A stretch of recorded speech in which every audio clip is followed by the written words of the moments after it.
Alright,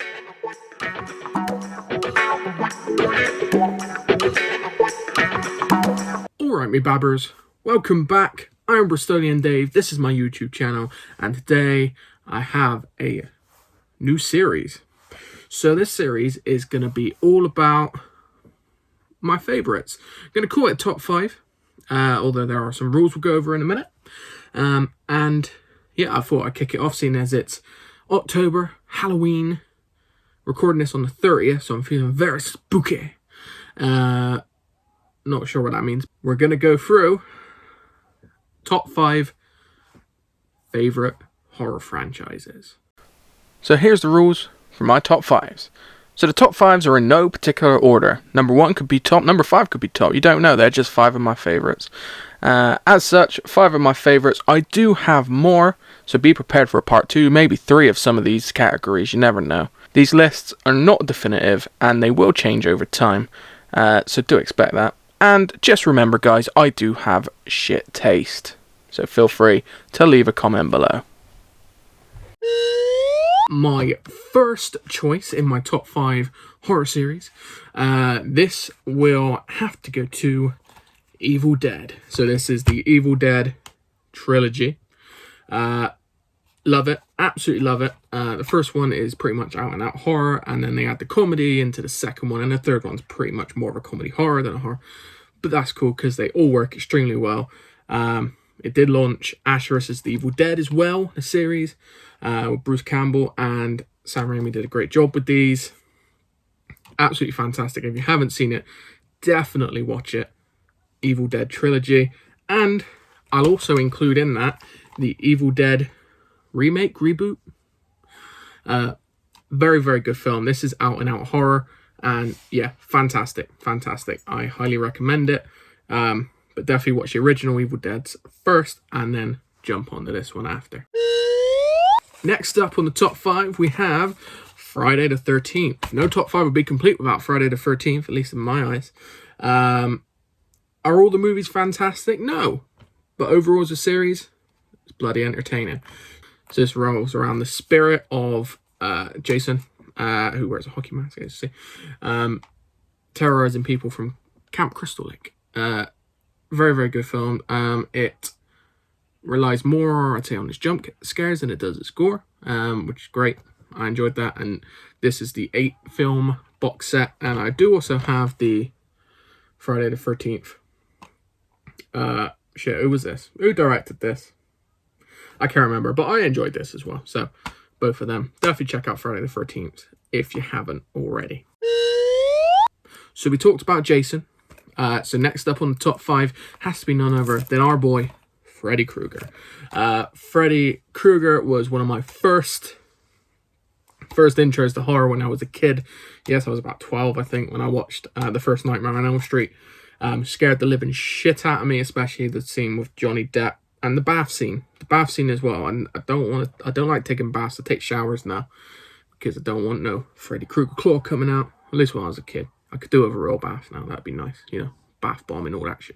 Anyway, yeah, fantastic movies. Number 3 is especially a favorite of mine. The Dream Warriors, set in the mental asylum, hospital. More hospital than mental, so I don't know. I can't remember, if I'm honest, but it's a fantastic movie, and highly recommend it. And I'd also recommend the remake as well. Really, really cool. They did really well, and the guy who played Freddy in this one, because obviously Robert Englund did the original Freddy Krueger.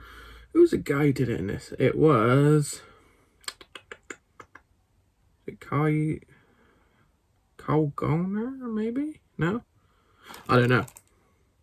Anyway, whoever did it, I can't remember his name, but he was very, very good. So I do recommend giving that a watch as well. Nightmare on Elm Street, Freddy Krueger, fantastic. And then number 4 on my top 5 horror franchises is none other than Wreck. Record, Wreck, whatever you want to call it. I love these movies. So these are the Spanish originals.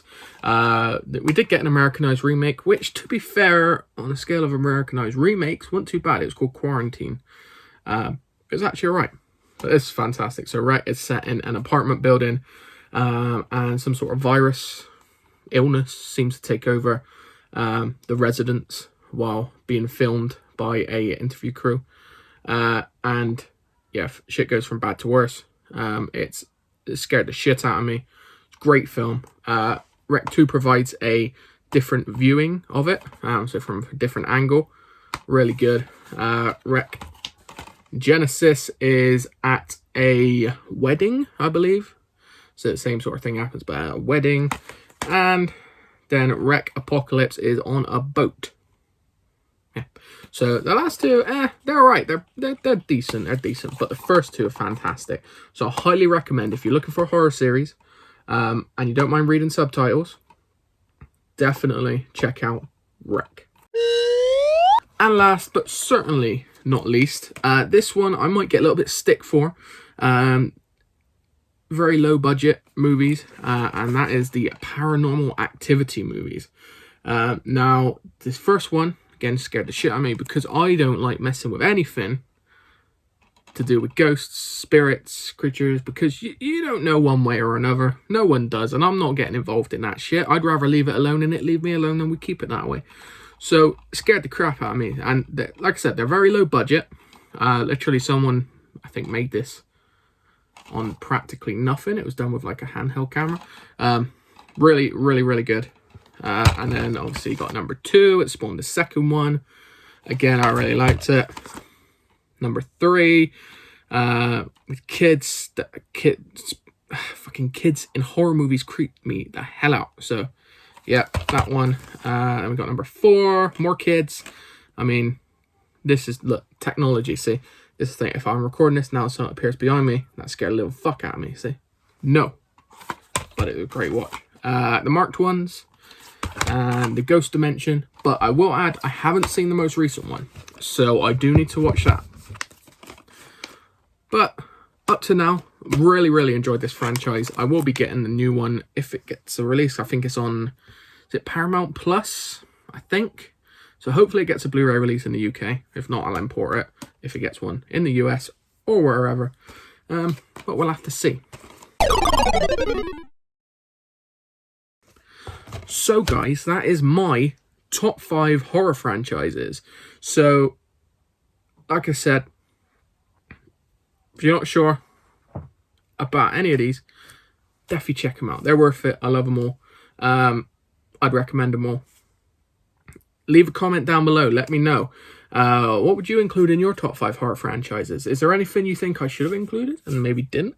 And what do you want me to do a top 5 of next? Is your choice. Hit me up in the comments, guys, or find me on Twitter or Instagram. Links on the channel and in the bio. And make sure you hit that like button, hit the subscribe button. The more likes this video gets, the more I know you want to see more top 5. But can't talk top 5 videos from me. See, I even leave in some of my fuck ups too. Just makes it more entertaining, I think, for you guys to laugh. If you laugh. If not, it's a bit cringy. I don't care. Yeah, thanks guys.